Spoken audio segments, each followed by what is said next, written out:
Salve os irmãos com a paz do Senhor, amém? Vamos orar para a gente iniciar a nossa aula de hoje. Senhor, meu Deus, meu Pai, nós queremos te agradecer mais uma vez por estarmos reunidos na sua presença, Senhor. Te apresento, Deus, a vida de cada pessoa que está participando dessa aula e eu peço, meu Pai, que o Senhor venha abençoar, que o Senhor venha nos dar sabedoria, Deus, e discernimento, Senhor, da sua vontade, da tua palavra, Senhor, que nós possamos crescer espiritualmente, meu Pai, amadurecer, meu Deus, diante de ti, Senhor, que o Senhor venha nos ensinar, que o Senhor venha nos dar sabedoria, que o teu Espírito Santo esteja nos conduzindo, meu Pai, sempre, em todos os nossos caminhos, que o Senhor repreenda, meu Deus, todo o mal, todo o levante do inimigo, toda a seta, Senhor, tudo aquilo, Pai, que vem para atrapalhar a nossa fé, que vem para atrapalhar, Senhor, a nossa caminhada cristã, meu Deus, que vem para nos derrubar, meu Pai, que o Senhor repreenda em nome de Jesus Cristo, Deus, e que o Senhor venha nos fortalecer e aumentar a nossa fé cada dia mais, Deus. É isso que nós te pedimos, Senhor, e te agradecemos em nome de Jesus. Amém? O título da lição de hoje é Profecias Messiânicas. Nós vamos fazer a leitura que está em Isaías, capítulo 53, do versículo 2 ao versículo 10, que diz assim: Porque foi subindo como renovo perante ele, e como raiz de uma terra seca, não tinha parecer nem formosura. E olhando nós para ele, nenhuma beleza víamos para que o desejássemos. Era desprezado e o mais indigno entre os homens, homem de dores, experimentado nos trabalhos, e como um de quem os homens escondiam o rosto. Era desprezado e não fizemos dele caso algum. Verdadeiramente ele tomou sobre si as nossas enfermidades e as nossas dores levou sobre si. E nós o reputávamos por aflito, ferido de Deus e oprimido. Mas ele foi ferido pelas nossas transgressões e moído pelas nossas iniquidades. O castigo que nos traz a paz estava sobre ele, e pelas suas pisaduras fomos sarados. Todos nós andamos desgarrados como ovelhas, como um se desviava pelo seu caminho, mas o Senhor fez cair sobre ele a iniquidade de nós todos. Ele foi oprimido, mas não abriu boca, como um cordeiro. Foi levado ao matadouro, e como a ovelha muda perante os seus tosqueadores, ele não abriu a boca. Da opressão e do juízo foi tirado. E quem contará o tempo da sua vida? Porquanto foi cortado da terra dos viventes, e pela transgressão do meu povo foi ele atingido. E puseram a sua sepultura como os ímpios e com o rico na sua morte, porquanto nunca fez injustiça, nem houve engano na sua boca. Todavia ao Senhor agradou moê-lo, fazendo-o enfermar. Quando a sua alma se puser por expiação do pecado, verá a sua posteridade, prolongará os seus dias, e o bom prazer do Senhor prosperará na sua mão. Amém? Então essa é aqui uma profecia sobre Jesus Cristo. E quando a gente lê esses versículos, quando a gente lê essa passagem, nós não temos dúvida alguma de que ela está falando de Jesus, mesmo tendo sido profetizada muitos anos antes da vinda de Jesus. E o que são profecias messiânicas? São justamente essas profecias que falam sobre a vida e sobre a obra de Jesus. Então são aqueles textos bíblicos que apontam profeticamente de Jesus, que falam de Jesus.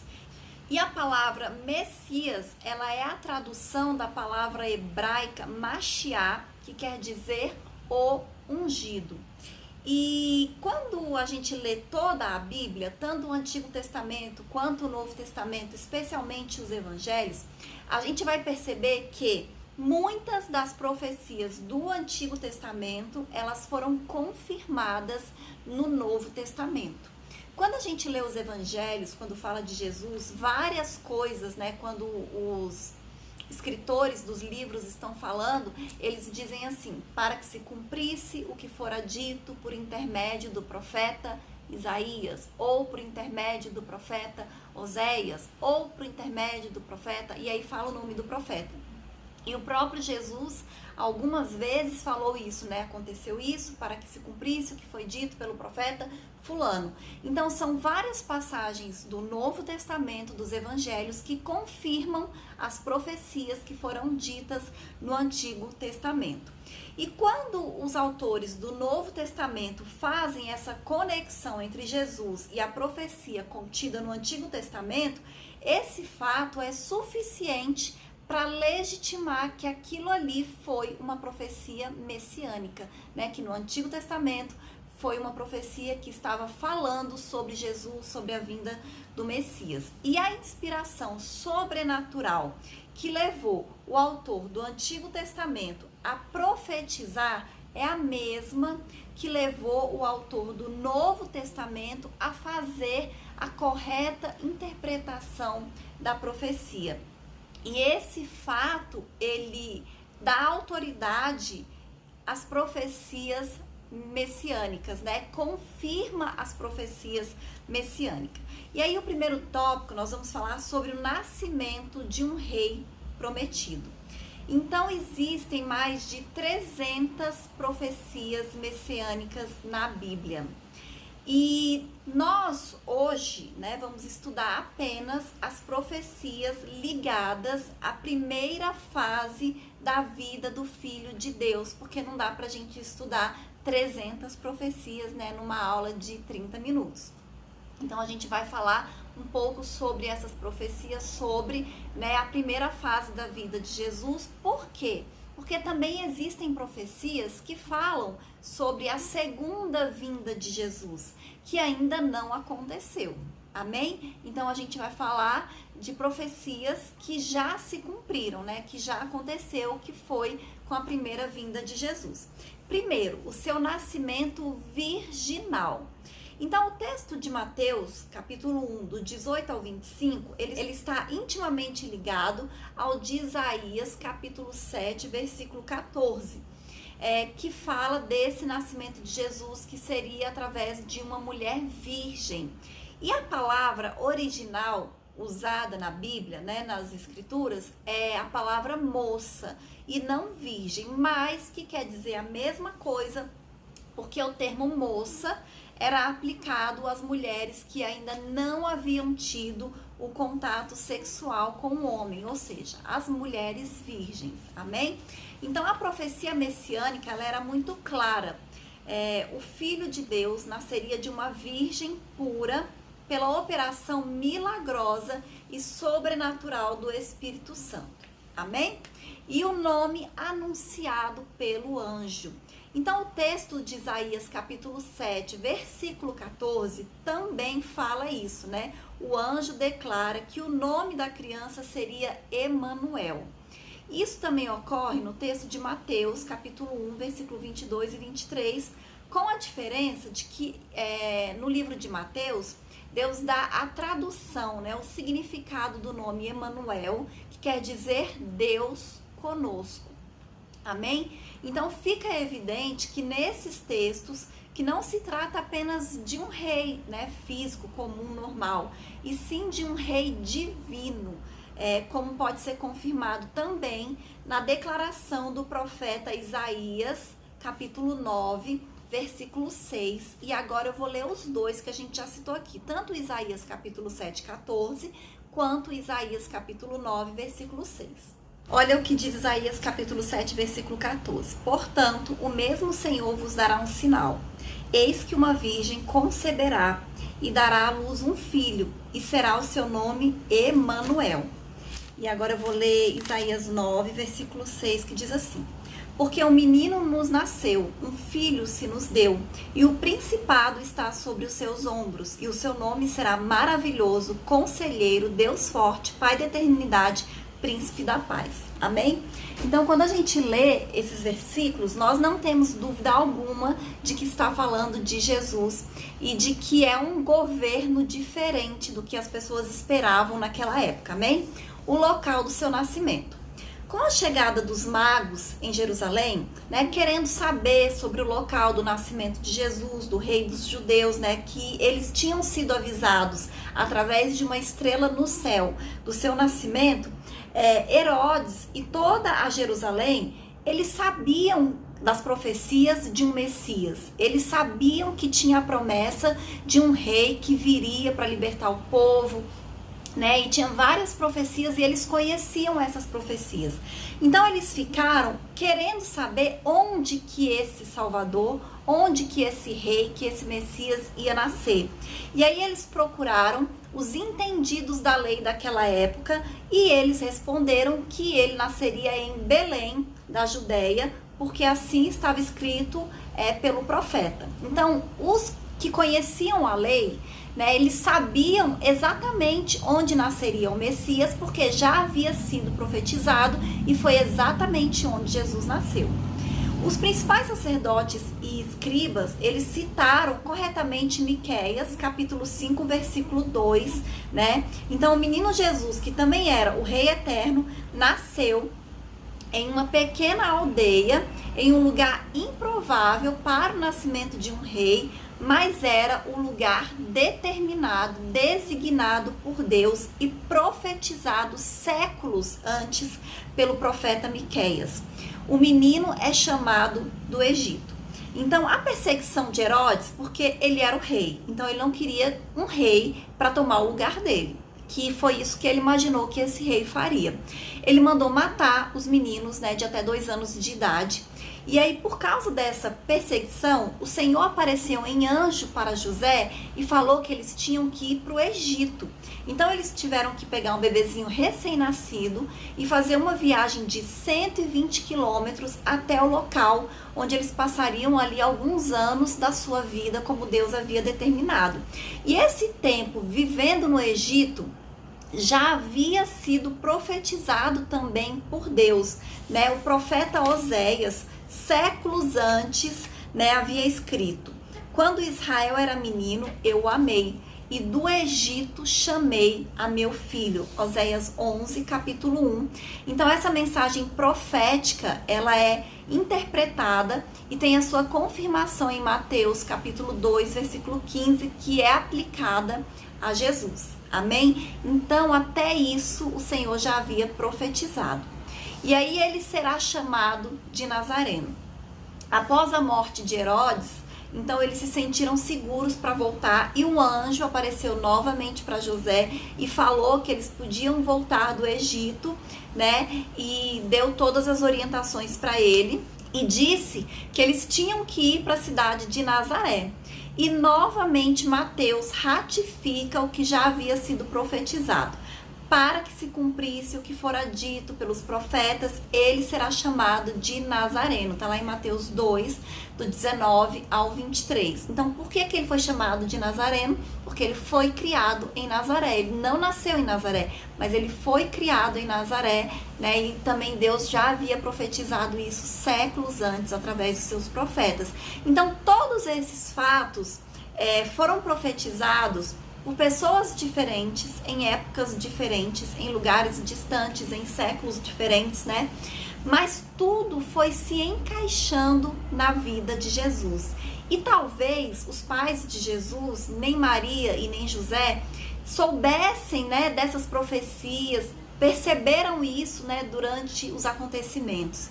Mas com certeza Mateus, quando estava escrevendo tudo isso, né, ele foi vendo claramente, né, a imagem do Messias sendo formada a cada novo acontecimento, né, na vida de Jesus, e locais citados, né, e profecias que já haviam sido ditas, né, e que estavam todas escritas e que eles conheciam porque eles eram estudiosos, né, da lei, das profecias, né, do que o Senhor havia dito, né, para os homens dele. Amém?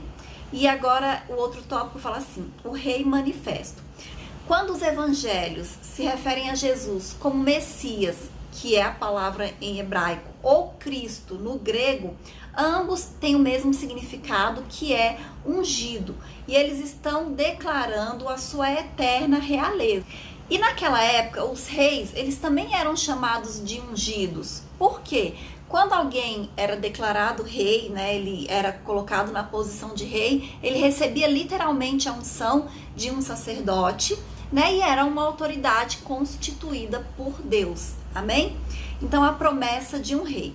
Quando Deus chamou Abraão, ele disse: em ti serão benditas todas as famílias da terra. Gênesis 12, versículo 3. Essa promessa ela foi extensiva a Isaac e a Jacó. E Jacó profetiza sobre seu filho Judá, lá em Gênesis 49, versículo 10. Mas são através das palavras de Natã para o rei Davi que a realeza do Messias são declaradas de forma inquestionáveis. E o que o profeta Natã diz? Está lá em 2 Samuel, capítulo 7, versículo 12 e 13, que diz assim: farei levantar depois de ti a tua semente, que procederá de ti, e estabelecerei o seu reino. Este edificará uma casa ao meu nome, e confirmarei o trono do seu reino para sempre. Amém? Então, como é que o reino de Davi foi confirmado para sempre? Através da realeza de Jesus. Por quê? Porque Jesus é descendente de Davi e ele é o Rei dos Reis, Senhor dos Senhores, né? É o Rei eterno, é o Rei que veio de uma forma gloriosa, de uma forma espiritual, mas que não veio da maneira que as pessoas esperavam naquela época. Amém? No Novo Testamento, a gente vê André falando para Simão acerca de Jesus. Ele diz assim: achamos o Messias, está em João capítulo 1, versículo 41. No dia seguinte, Natanael, impactado pela revelação de Jesus, ele declara: tu és o rei de Israel. Então a gente vê que termos Messias e rei, eles são intercalados, né, no mesmo texto bíblico, no mesmo contexto, sempre falando de Jesus. E isso deixa mais claro ainda que Messias seria o rei prometido para Israel. Amém? Mas o que acontece? Jesus, ele não exerceu a função de rei quando ele veio a primeira vez na terra. Ele não reinou, né? Ele não assumiu o cargo de rei e reinou ali para o povo daquela época. Na verdade, na Bíblia, né, quando Jesus estava aqui, ele era mais conhecido como Rabi, que é mestre, né, porque ele estava ensinando as pessoas sobre a mensagem de Deus, e também como profeta, né, e uma pessoa que realizava milagres. Apesar disso, a sua realeza, ela é reconhecida pelos magos, né, que foram visitar Jesus quando ele nasceu, pelos discípulos que acompanharam Jesus e pela igreja, e brevemente, pela sua volta à terra, ele terá de ser reconhecido também por todos os seres humanos, tanto vivos quanto mortos. E nessa segunda vinda que ele vai exercer essa função de rei. O outro tópico diz assim: a visão conflitante sobre rei. O reconhecimento do Messias não foi fácil para os primeiros cristãos, né? E essa dificuldade que o povo teve de ver em Jesus, o Messias, um rei, é porque eles esperavam que ele viesse como um libertador, né? Como alguém que fosse restaurar a glória de Israel dos dias do rei Davi. Então eu acho que eles imaginavam que Jesus ia vir e ia assumir realmente, né, o reino daquela época, como foi Davi, né, e ia mudar a história ali das pessoas, iam libertar, né, o povo de Israel da opressão que eles viviam ali dos romanos, e que seria vitorioso, né, que seria glorioso, e não como um servo sofredor, que foi como Jesus veio de fato. Né? E como eu disse, naquela época eles viam mais Jesus como um mestre, né? Como um profeta, como alguém que realizava milagres, amém? Mas aí quando a gente vai para o livro de Apocalipse, a gente vê Jesus ora como um leão, ora como um cordeiro, e ambas as imagens elas podiam ser vistas nas profecias de Zacarias, capítulo 9, versículo 9, amém? O servo sofredor. Então, o reino de Jesus veio estabelecer entre os homens, na sua primeira vinda, ele foi espiritual, de justiça, paz e alegria no Espírito Santo. Então, ele não era firmado pela espada, mas na cruz. Não pela libertação dos judeus do poder dos romanos, mas pela libertação de todos os homens do poder do diabo. Amém? Então foi isso que Jesus fez na sua primeira vinda. E foi o profeta Isaías que mais profetizou sobre essa imagem de Jesus como um servo sofredor, né?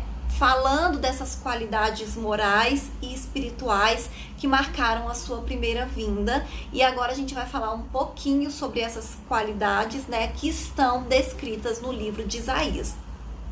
Lá em Isaías 42, do versículo 1 ao versículo 4, ele fala de um Messias misericordioso. Então, ele diz assim: o Messias não quebrará cana trilhada, nem apagará o pavio que fumega. Em outras palavras, ele vai demonstrar misericórdia diante do que está fraco e apagando-se. Amém?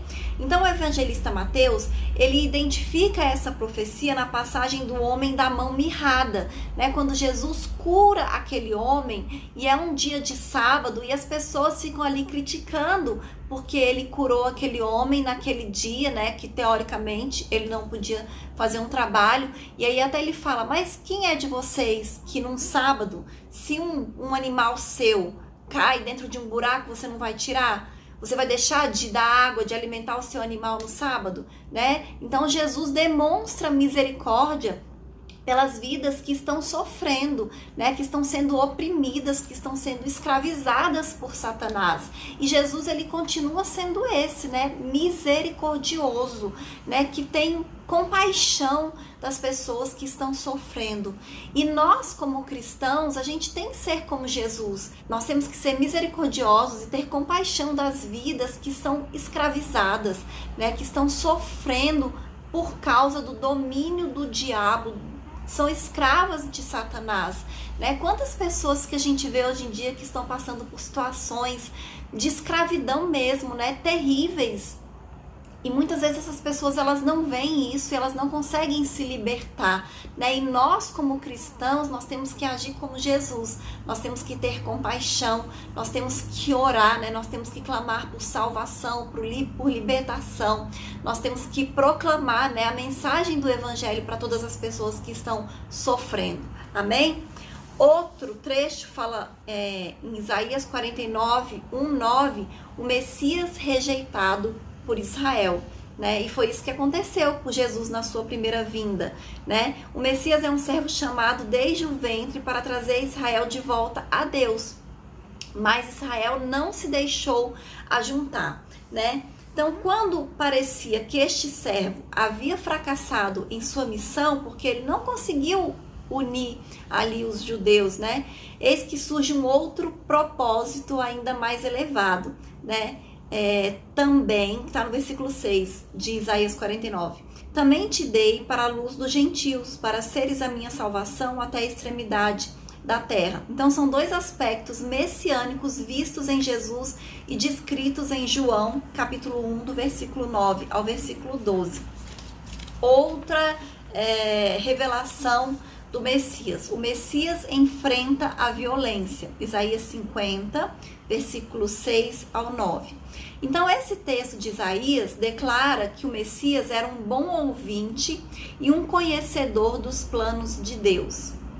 E ele voluntariamente entregará o seu corpo ao martírio, e nós sabemos que foi exatamente isso que aconteceu com Jesus. E mais do que o sofrimento físico que Jesus enfrentou, também teve a humilhação, né, o escárnio.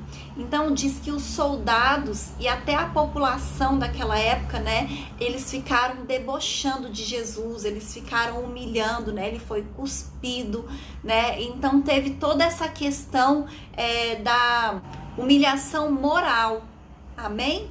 E exatamente como os evangelhos descrevem como aconteceu com Jesus. E o sofrimento redentor do Messias, que nós lemos na abertura, né? Isaías 53, do versículo 1 ao versículo 12. Então, dois pontos merecem destaque nessa passagem. Primeiro, os escritos do Antigo Testamento até entendiam que havia algum valor pedagógico no sofrimento de Jesus, mas nunca eles haviam falado do seu valor redentor. E aí veja as expressões: tomou sobre si as nossas enfermidades, foi ferido pelas nossas transgressões, e moído pelas nossas iniquidades. Então, algo que foi profetizado por figuras, né, por meio de cada animal morto, né, desde Gênesis capítulo 3, versículo 21, aqui é declarado e aplicado profeticamente a figura do Messias. Então, quando Jesus sofreu ali, quando Jesus ele foi entregue, foi por nós, né? Ele estava pagando um preço pelos nossos pecados. Então, quando Jesus sofreu ali naquela cruz, né? Ele foi espancado, ele foi machucado. Aquelas feridas, elas tinham um valor espiritual, porque ali ele estava conquistando a cura para o nosso corpo, né? E então, todas as nossas transgressões, todas as enfermidades, o Senhor Jesus, ele levou naquela cruz. Ele já pagou o preço, né? Ele já conseguiu a redenção para o nosso espírito, amém? Outro fator interessante nessa passagem é a riqueza de detalhes que Isaías descreve a pessoa de Jesus e tudo que ele passou. E quando eu li lá no começo, né, é tão interessante que realmente parece mais um texto histórico do que um texto profético, né? Parece que ele já está narrando um acontecimento e não falando uma profecia, porque ele fala de maneira tão clara que não deixa dúvidas de que realmente ele estava falando de Jesus, e ele fala exatamente o que aconteceu com o Senhor Jesus, amém? Então, quando a gente vê essas profecias, fica difícil da gente dizer que Jesus Cristo, né, o ungido, não era o Messias profetizado, né, na Bíblia, no Antigo Testamento, e que Jesus não morreu por um propósito maior, por um propósito específico, né, que o Senhor declarou através dos profetas, né, dos homens de Deus. Amém? E eu vou ler a conclusão que diz assim: Jesus é o Messias prometido na Bíblia hebraica, pois ele cumpriu de forma cabal a maior parte das chamadas profecias messiânicas, faltando apenas aquelas que serão cumpridas no seu retorno glorioso. Olhando para tantas profecias no Antigo Testamento, vemos que cada livro foi uma preparação para a vinda de Jesus. Os evangelhos são a narrativa do cumprimento das profecias sobre o Messias. O livro de Atos, a propagação da mensagem desse profeta. As epístolas, a explanação dos ensinos desse mestre. E o Apocalipse, a consumação pelo Rei Eterno. Em suma, toda a Bíblia tem tudo a ver com Jesus. Amém? E quando a gente estuda essas profecias, né, que fica tão claro, né, que Jesus é o Cristo, que Jesus é o Messias, né, que Jesus é o Redentor, nós temos que ficar gratos a Deus, porque nós aceitamos, né? Porque nós entendemos isso, porque o Senhor abriu os nossos olhos e o nosso entendimento para que a gente aceite, né, e receba Jesus como Salvador das nossas vidas. Por que eu digo isso? Porque os judeus, eles têm a Bíblia deles com essas profecias. E mesmo sendo tão claro, né, quando a gente compara as profecias do Antigo Testamento sobre a vinda de Jesus e os acontecimentos da vida de Jesus, fica claro que Jesus é o Messias profetizado. Mas mesmo assim, eles não acreditam ainda, né? Eles ainda não tiveram esse entendimento. E eles continuam esperando pelo Messias. Mas a própria Bíblia fala, né, que vai chegar um tempo, que vai chegar um dia que eles vão entender, né, que eles vão aceitar, né, que não vai ter mais nenhuma dúvida com relação a isso. E é muito importante, né, a gente que já entendeu, que já aceitou, pregar esse evangelho, né, para que mais pessoas aceitem, para que mais pessoas recebam, para que mais pessoas entendam, porque quando a gente vê os acontecimentos, né, dos últimos tempos, a gente percebe que está muito próximo a vinda de Jesus, né? Não a primeira, mas a segunda vinda, porque a gente vê que todas as coisas que foram profetizadas no Novo Testamento e no Antigo Testamento, elas estão acontecendo, né? Quando a gente lê Lucas capítulo 21, que fala sobre isso, Mateus capítulo 24 também, que fala sobre isso, que vai haver pestes, que vai haver guerras, rumores de guerra, nação contra nação, que vai ter terremotos, né, que vai haver fome, que os cristãos serão perseguidos. E aí a gente pensa assim, porque nós moramos no Brasil, né, que graças a Deus é um país livre, onde nós podemos servir a Deus, né, por enquanto com liberdade. Mas a Bíblia diz que cristãos serão perseguidos e serão mortos simplesmente por serem cristãos. Mas a gente sabe que isso já acontece em outros lugares do mundo, né? Especialmente no Oriente. A gente sabe que pessoas são mortas simplesmente porque são cristãs, né? Se você pesquisar no YouTube, você vai encontrar vídeos, né, de cristãos sendo mortos só porque eles não querem negar a sua fé em Jesus Cristo. Então já acontece essa perseguição aos cristãos. Então tudo que fala que vai acontecer, né, nos últimos tempos já está acontecendo.